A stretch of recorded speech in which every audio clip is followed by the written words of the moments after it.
想邀請你去參加，然而大概你亦不很喜歡那些低級笑話，情願自閉到將光陰寄情樂手跟作家，帶着一點出世與一點神話。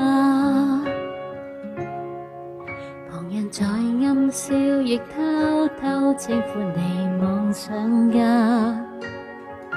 完全掠過你將機關都睇透的一雙眼嗎？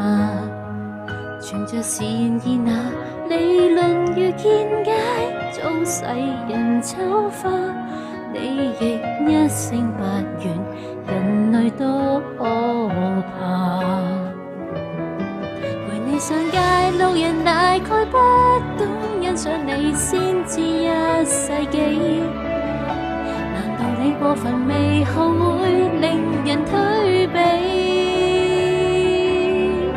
有些我也未明白，猶恨我懂得怎麼愛你，就等我守護塵世之中走太前的你。誰叫這苦難那時代最開通的想法都陪你不起？明日我怕沒有像你預言的美，但你一笑繼續沉默，沉入了思考不肯放棄，仍努力給這荒謬城市多一個轉機。